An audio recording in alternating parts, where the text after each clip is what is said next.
ओम शांति। सुप्रभात। सर्वशक्तिमान शिव पितांकर शिवशक्ति सेना सच्चा सच्चा ब्रह्मावश्च ब्राह्मण मानंकु हृदयर सहित शुभ अभिनंदन सुस्वागतम। शिव बाबा कहउछंती मिठा संतानगण वर्तमान सारा दुनिया अज्ञान अंधकार रूपक रात्रि द्वारा आच्छादित हो रही। एबे समाप्त हेबाकु जाउछि। ज्ञानालोक द्वारा पवित्र सतो प्रधान सुख शांति संपन्न सत्ययुगी दिन मु तुम पाई नहीं आसुछि। एबे सीधा सड़क मो ठारू यह प्राप्त कर। अंधकार भितरे एणे तेणे घूरी बुली धक्का खाइबार आवश्यकता नहीं, जेहेतु सत्य पितांकर परिचय तुमको एबे मिली जाइछि। मो सहित समस्तंकु एबे शांति धाम घर को फेरिबा को हेबो।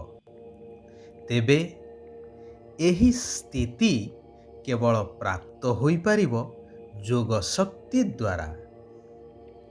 एही जोग शक्तिर महात्म्य अनेक कथावस्तु पोथी पुराण आदिरु आमे शुणिछे। जेपरिकी मुनि ऋषि माने तांकर जोग शक्ति द्वारा हिंस्र जीव जंतुଙ୍କୁ ମଧ୍ୟ बश करि पारुथिले। एपरिकी परिवेश बा प्रकृति को मध्य बश करि पारुथिले।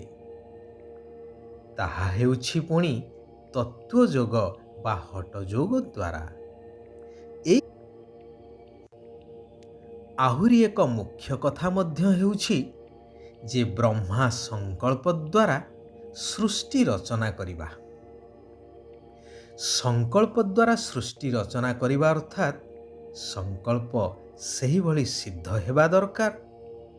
तेणु सही भली संकल्प सिद्ध सेतेबेले ही थाए जेतेबेले तपोबल द्वारा आत्मिक शक्ति जाग्रत हुए।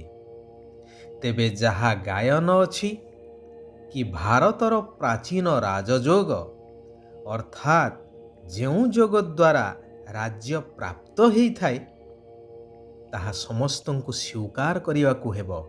यह कौनसी अंधविश्वास नुहे। वर्तमान स्वयं निराकार परमात्मा शिव भगवान आसीछंती भारतर सही प्राचीन सहज राजयोगर शिक्षा प्रदान पूर्वक पुनः एई धरा पृष्ठरे सत्ययुगी स्वर्गराज्य स्थापन करिबा पाई। सेथिपाई भगवान कहउछंती निजकु शरीर ठारू अलगा ज्योतिर्बिंदु आत्मा निश्चय करी निराकार ज्योतिर्बिंदु परमात्मा पितांकु अति कमरे 8 घंटा मने पकई चाल। एही जोगर अभ्यास करी चाल, तेबे आपना छाए विश्व कल्याणर सेवा होई चलिबो। कारण एही जोग अभ्यास द्वारा सारा विश्वरे पवित्रता और शांतिर तरंग परिव्याप्त होई थाए। जन्म जन्मांतरर विकर्म जहा आत्मारे भरी हेई रहिछि ताहा समाप्त होई थाए एवं आत्मा दैवी गुण संपन्न होई सत्ययुगी दैवी दुनिया रे उच्च पद प्राप्त होई थाए। तेणु एही आत्मिक यात्रा रे केबे भी थकी जाओ नाही। देहर स्मृति को भूली देही अभिमानी बा आत्म अभिमानी हेबार निरंतर अभ्यास करि चाल।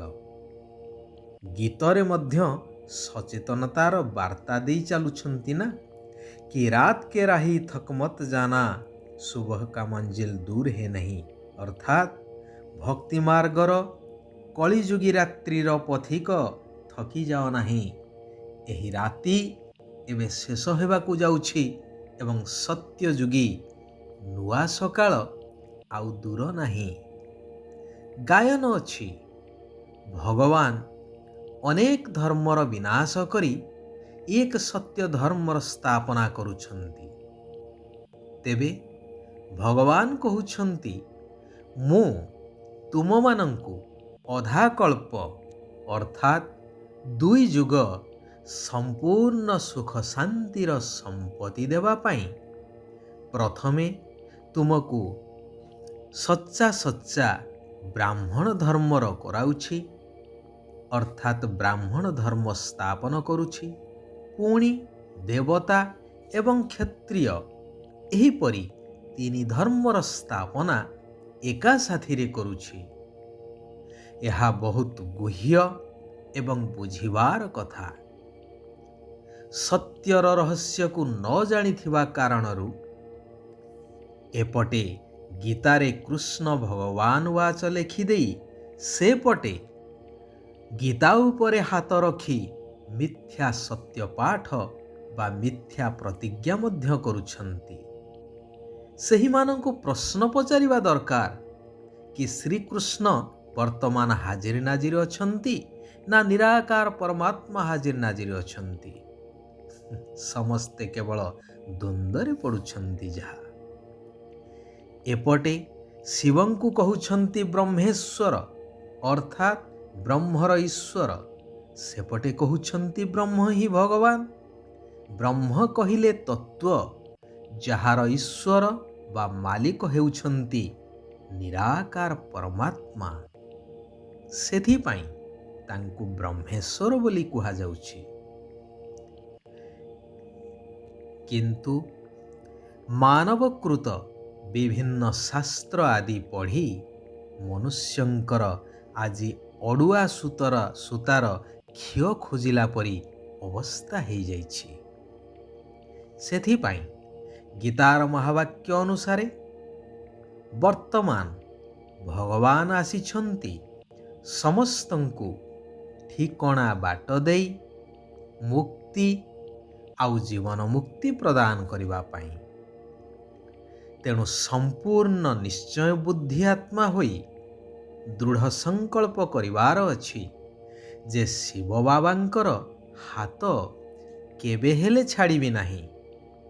5 ବିକାର ରୂପୀ ମାୟା ରାବଣର ବନ୍ଦିଶାଳାରୁ ମୁକ୍ତ ହେବା ପାଇଁ ଶିବ ବାବାଙ୍କର ଶ୍ରୀମତକୁ ସର୍ବଦା ପାଳନ କରିବାର ଅଛି।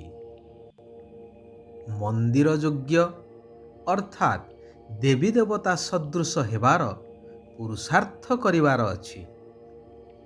ଭଗବାନ କହୁଛନ୍ତି, ଜ୍ଞାନଯୁକ୍ତ ଭାବନା ଏବଂ ସ୍ନେହ ସମ୍ପନ୍ନ ଯୋଗ ଦ୍ୱାରା ଉଡ଼ିବା କଳାର ଅନୁଭବ କରି ବ୍ରହ୍ମା ବାବାଙ୍କ ସମାନ ହେବା ଦରକାର। ତେବେ ସର୍ବଦା ସର୍ବଶକ୍ତିର ଅନୁଭୂତି କରିବା ସହିତ ବିଜୟୀ ମଧ୍ୟ ହୋଇପାରିବ। କେବଳ ମୁଖ ଦ୍ୱାରା ନୁହେଁ, ମୁଖ ଦ୍ୱାରା ଏବଂ ମନ ଦ୍ୱାରା ସର୍ବଦା ବାବା ବାବା ଶବ୍ଦ ରହୁ। ତେବେ ସମୟ ଅନୁସାରେ ଶିବ ବାବାଙ୍କ ଠାରୁ ସହଯୋଗ ମଧ୍ୟ ପ୍ରାପ୍ତ ହୋଇପାରିବ। ଯଦି ସଦାକାଳର ସ୍ନେହୀ ବା ସହଯୋଗୀ ହେବାକୁ ଚାହୁଁଛ, ତେବେ ସରଳତା ଏବଂ ସହନଶୀଳତାର ଗୁଣକୁ ଧାରଣ କରିବା ଆବଶ୍ୟକ। ଆଚ୍ଛା, ଆଜି ପାଇଁ ଏଇଠାରେ ଆମେ ବିରାମ ନେବା। ଆସନ୍ତାକାଲି ପୁନଃ ଆମେ ସମସ୍ତେ ଏକତ୍ରିତ ହେବା ସେହି କଲ୍ୟାଣକାରୀ ପରମାତ୍ମାଙ୍କର କଲ୍ୟାଣକାରୀ ମହାବାକ୍ୟକୁ ଜୀବନର ଧାରଣା ସ୍ୱରୂପରେ ପରିବର୍ତ୍ତନ କରି ନିଜ ଜୀବନକୁ ସାର୍ଥକ କରିବା, ସାରା ବିଶ୍ୱର କଲ୍ୟାଣ କରିଚାଲିବା। ଓମ୍ ଶାନ୍ତି, ଓମ୍ ଶାନ୍ତି, ଓମ୍ ଶାନ୍ତି।